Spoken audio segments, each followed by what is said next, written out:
নমস্কার, কেমন আছেন আপনারা? বঙ্গবধূর আরেকটি নতুন ভিডিওতে আপনাদের স্বাগত জানাই। আজকে আবার কুয়াশা নেই, সকাল থেকেই মেঘ করে আছে। আজও বোধহয় রোদ উঠবে না, জানেন? কি পরিমাণ যে ঠান্ডা বেড়েছে কি আর বলবো। সকালে রান্না বসিয়ে দিয়েছি, এখন প্রায় ওই 8টা সাড়ে 8টার মতো বাজে। আজকে করব ওলকপি ভাজা আর মসুর ডালের বড়ার তরকারি। কালকে ওলকপিটা কেটে সেদ্ধ করে রেখেছিলাম, এখন শুধু ভেজে নিলেই হবে। ওলকপিটা ভাজা হোক, ততক্ষণ আমি মসুর ডালের বড়াটা বানানোর জন্য এটা মাখিয়ে নিই। কালকে মসুর ডালটা বেটে রেখেছিলাম, বাটার সময় কাঁচা লঙ্কা দিয়েছিলাম, সেই জন্য আর গুঁড়া লঙ্কা ব্যবহার করলাম না, শুধু নুন দিয়ে মাখিয়ে নিচ্ছি। একটু পেঁয়াজ কুচি দিলে ভালো হতো, আসলে তো আজ মঙ্গলবার, আমাদের নিরামিষ, সেই কারণে বিনা পেঁয়াজে আজকে রান্না করব। আমরা সাধারণত পেঁয়াজ আর রসুনকে নিরামিষ বলে মনে করি না, আমিষ বলেই মনে করি, কিন্তু বেশিরভাগ লোকজনই আছেন যারা পেঁয়াজ আর রসুনকে সবজি বলেই মনে করেন।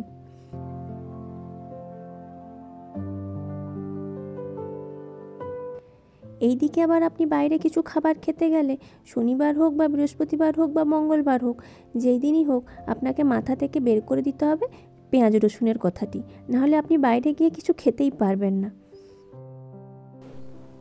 আমরাও তাই বাড়িতে থাকলে যতটা মানা সম্ভব ততটা চেষ্টা করি। বাইরে গেলে তো খেতে তো কিছু ইচ্ছে করবেই, বলুন। অনেক দিন পর যদি আপনি হয়তো একদিন এমন একটি ছুটির দিন আসলো, সেদিন আপনাকে বাইরে যেতে হলো, বাজারে কোনো কিছু কিনতে যেতে হলো, তখন আপনি এত আশেপাশে দোকান, খাবার দোকান, ফুচকা দোকান, এত কিছু দেখবেন, তখন অটোমেটিক মনে হবে যে কিছু একটা খাই। ননভেজটা তো আর খাওয়া যায় না।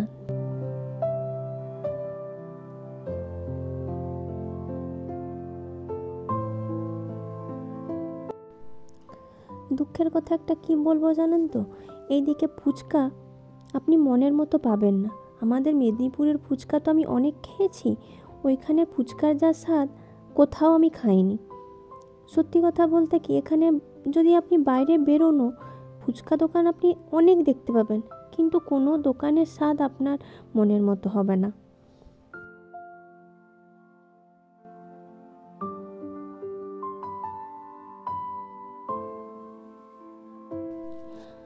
কথা বলতে বলতে আলু আর টমেটোটা ভালো করে ভাজা হয়ে গেছে, এবার মশলাটা দিয়ে ভালো করে কষে নিলেই হয়ে যাবে।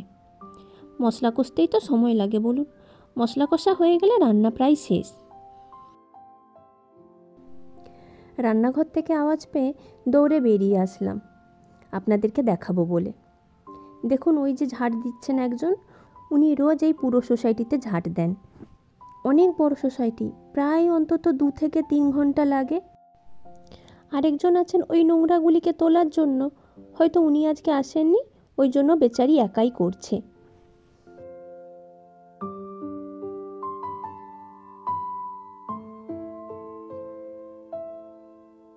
আমার রান্নাও প্রায় শেষের পথে, বড়াগুলো দিয়ে দিচ্ছি।